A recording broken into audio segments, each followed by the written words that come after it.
Hello Phoenix Résilient, j'espère que tu pètes le feu, c'est un immense plaisir, un immense honneur pour moi de te retrouver aujourd'hui. Et aujourd'hui, très cher Phoenix, j'aimerais m'adresser aux étudiants qui sont parmi nous et leur donner mes meilleurs conseils, mes meilleures techniques pour faire face au stress pendant les examens. C'est parti!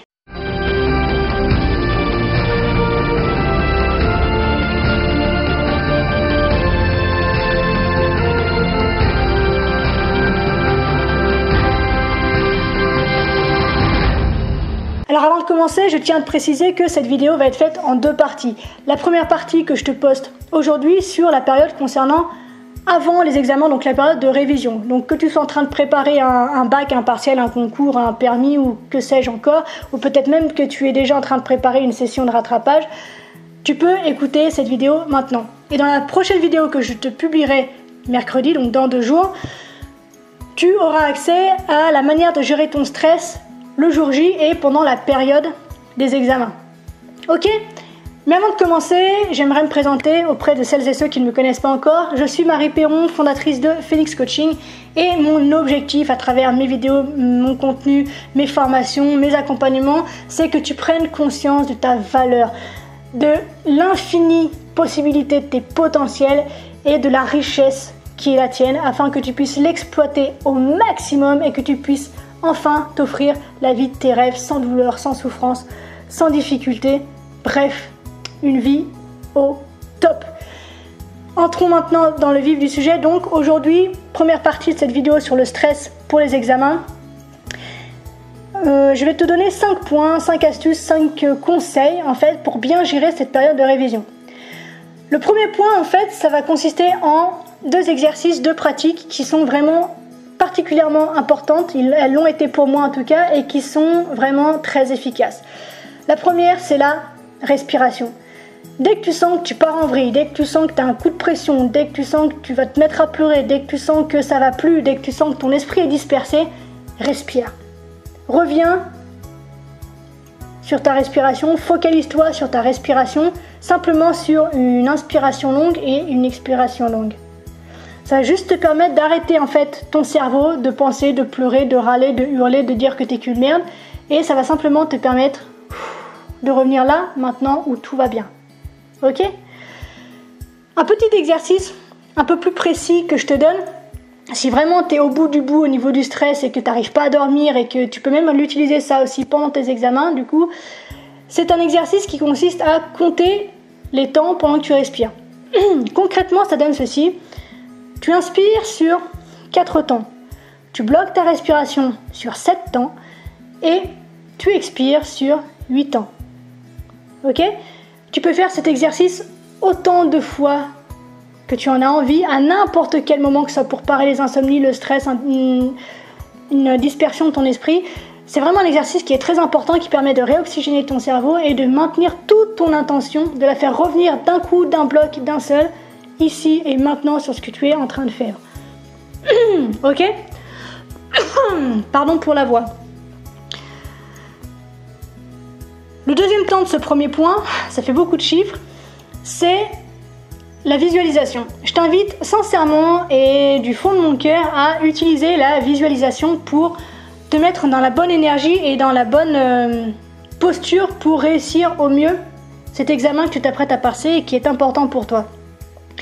Alors la visualisation, c'est très simple, tu n'as pas besoin d'y passer des plombes. Je te propose de le faire par exemple 3 minutes le matin quand tu te lèves et 3 minutes le soir avant que tu te couches.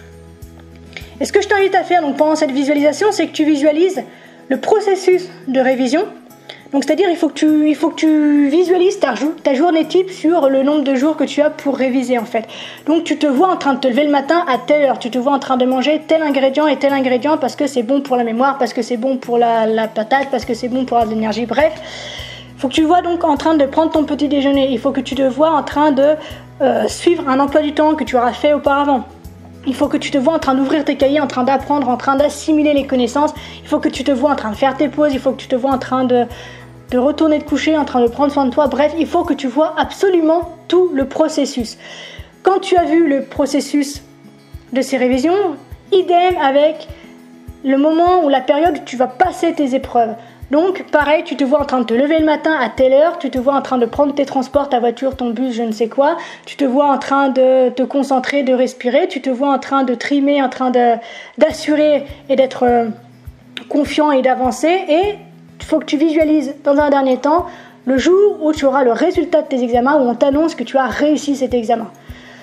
Alors dit comme ça paraît super long, mais je t'assure qu'en 3 minutes ça peut être fait. Et ce qui est super important, c'est que tu fasses appel lors de cette visualisation à tous tes sens. Parce que tes sens, en fait, c'est le messager qui permet de communiquer, de la communication entre toi, ta volonté, et ton cerveau qui est plus logique et qui est dans le concret. Ok, je suis désolée pour la voix, j'ai un chat dans la gorge, je vais peut-être mettre une souris devant pour qu'il sorte. Donc ok, donc n'hésite pas à y aller à fond sur les ressentis. Donc pendant que tu révises, c'est comment tu te sens, il faut que tu fasses ça de manière positive bien sûr, donc il faut que tu te mettes dans une énergie au top, il faut que tu te mettes dans un stress minimum, il faut que tu te mettes dans une confiance en toi au taquet, et en fait il faut que cette confiance, il faut que ce minimum de stress, il faut que cette énergie, elle se ressente à travers tous tes sens. Et n'hésite pas à y aller à fond, il faut vraiment que tu montes le curseur au taquet pour que le cerveau prenne conscience du fait que c'est super important pour toi et qu'il soit absolument focalisé là-dessus. Parce qu'il faut que tu saches une chose, ton cerveau ne fait pas la différence entre une situation réelle et une situation imaginaire, et en plus de ça, il ne fait pas de différence entre le passé, le présent et le futur.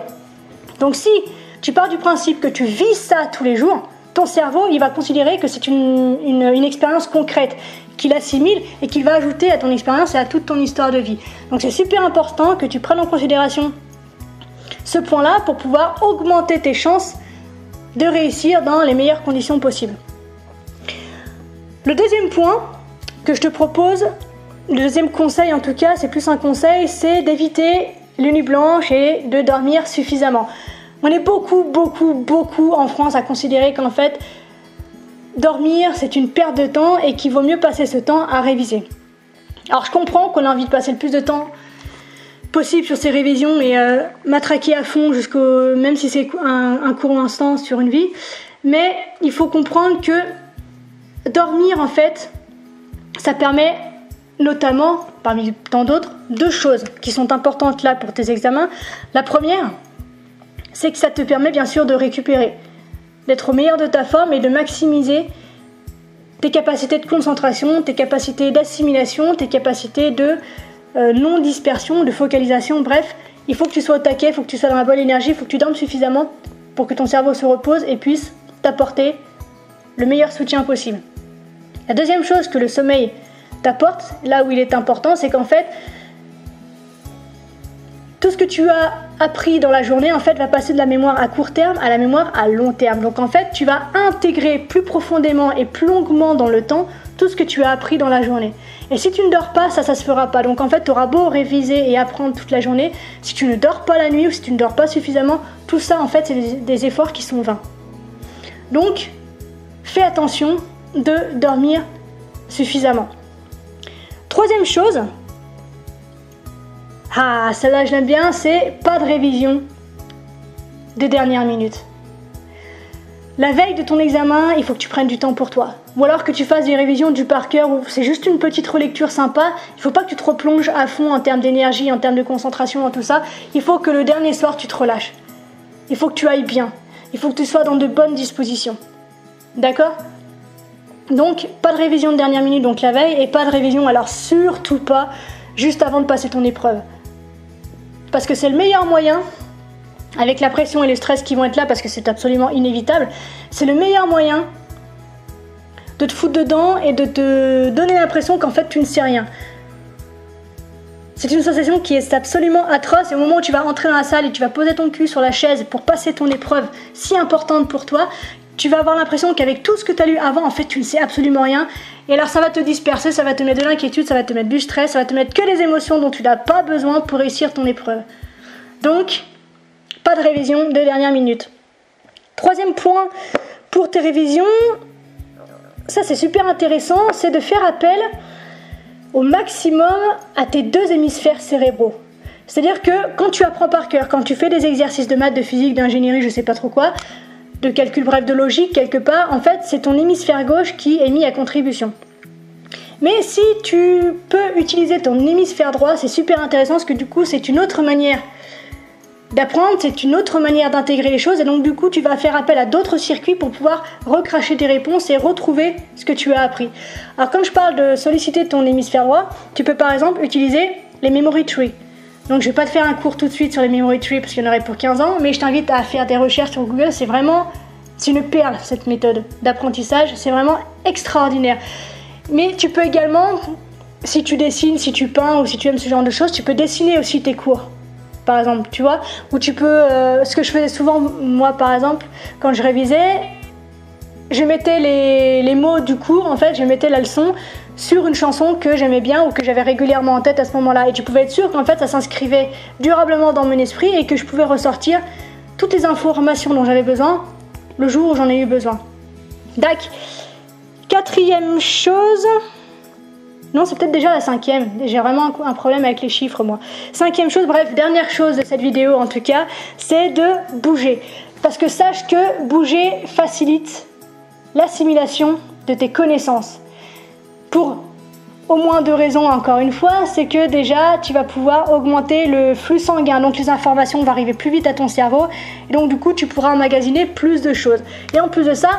Comme tu vas respirer plus vite, tu vas oxygéner ton cerveau et donc il sera dans une meilleure énergie, il aura plus de place et de forme pour enregistrer tout ce que tu lui donnes.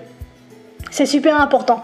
Donc, il y avait beaucoup de chiffres et beaucoup de points dans cette vidéo, donc je résume très brièvement ces 5 conseils pour ta période de révision. Premier conseil, c'est d'utiliser la respiration et la visualisation. Deuxième conseil, c'est pas de révision. Non, pas du tout, c'est pas de nuit blanche, dors suffisamment. Troisième conseil, donc, pas de révision de dernière minute. Quatrième chose, fais appel au maximum aux 2 hémisphères de ton cerveau. Et enfin, cinquième et dernière chose, c'est de bouger en écoutant tes cours pour faciliter l'assimilation de tes connaissances. Ok ?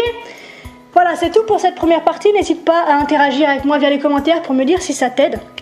Si ce sont des solutions que tu connaissais déjà, si tu as d'autres solutions toi pour gérer ton stress au mieux pendant ta période de révision. Et n'hésite pas à partager, à me dire ce que tu penses de tout ça. Si ça a pu t'aider, n'hésite pas bien sûr.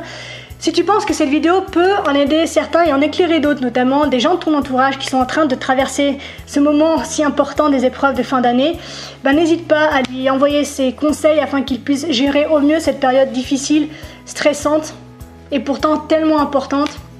Donc n'hésite pas à la liker puis à la partager afin qu'un maximum d'étudiants puissent avoir accès à ces conseils simplissimes pour réussir cet examen au mieux. Je te laisse, je te retrouve très vite donc dans la seconde partie de cette vidéo. D'ici là, bien sûr, prends soin de toi, sois reconnaissant envers la vie et célèbre chaque jour la magie d'être en vie. Mais surtout, n'oublie jamais que tu es la personne la plus importante de ta vie et que de ce fait, tu mérites ce qu'il y a de meilleur. Je te souhaite une magnifique journée, une extraordinaire semaine, pleine de réussite, pleine de bonnes révisions, de belles énergies. Je te dis à très bientôt, je t'aime, ciao.